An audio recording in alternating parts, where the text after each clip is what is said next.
All right.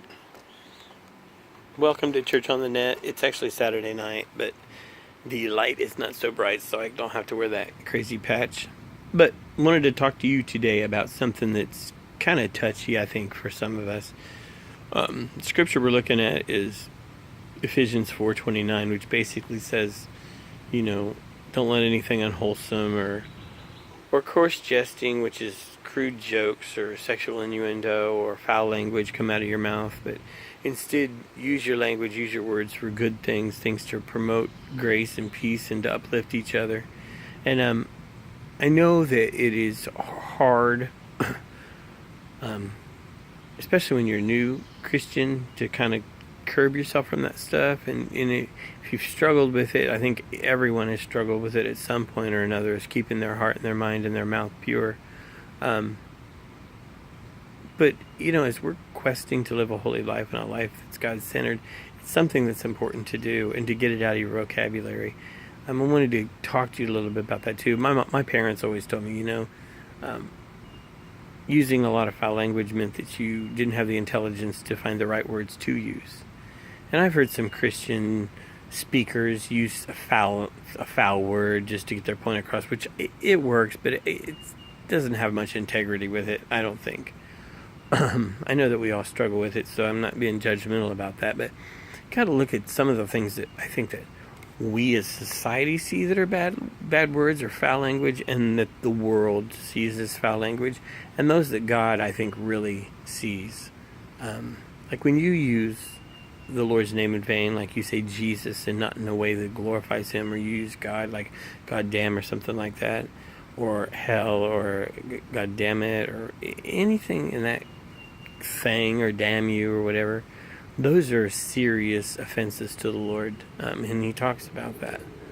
But some of the other words that that we think are highly offensive, I don't know that He thinks are highly offensive, but the Bible also talks not being a stumbling block to anybody. So if you stay away from idle words that don't mean anything, and that can be hard to do. In this quest for holiness, and how trying to help others to get to that place, or at least get on the journey, I think it's important for us as believers, even those as baby believers, those who've just come, to start to try to curb our language to be more positive and to be a more effective thing. Not giving false hope and a sense of false gratification or whatever, but to lift each other up and to lift up those around us that may not be going through such a good time. Like I said, this is a touchy subject, and I'm not being judgmental of anybody. I'd rather people be real with me than put on their flowery language to be around the pastor. I don't like that. But I also know that some words that are offensive to people should be curbed, and should just be. There's one of the words that offends me is the F-bombs. For some reason, I don't appreciate using the Lord's name in vain at all.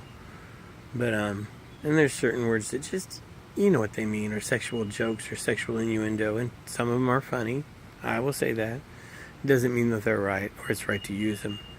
So my challenge for you, and we're going to be talking about this a little bit over the summer, is in holy living, how can you improve your language? And as businessmen and businesswomen that are out there, if you're using it, doesn't make you look that great. I had this incredible boss who was over me at Kohl's.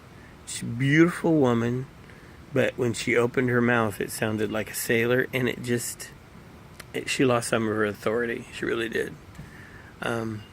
Because for me, it made me seem like she couldn't control herself. And she was very intelligent when in front of customers, but when she got away from the customers and let it fly, and I really liked her, I do. She was a good boss. She was a good supervisor. What can you do to slowly change the habit and slowly get those things out of your life? And for me, it extends to the music even. I try not to listen to music with nasty foul words, and I listen to the language, I listen to the words. And I do listen to a lot of praise and Christian rock. I also listen to some old rock and roll. I like Boston. I like, Electric Light Orchestra. I like Journey. But I listen to certain songs I don't listen to. You can pick and choose, because it seems like every band has got really good songs and some that are really bad. So the choice is up to you. But in this quest, what will you do to become better? Guys, I hope that you have a great week. Stay in tune with the devotions, and we will be... all the devotions from here forward are going to be the new ones to the end of the year. I may put a couple repeaters in there, but we've done I think there's close to over 2,000, closer to 3,000 that have been out since I started doing this. And some will be able to get in book form. I just hope that you enjoy them. And don't forget, the fundraiser is still going on if you want to help support our ministry. God bless you, and have a great day.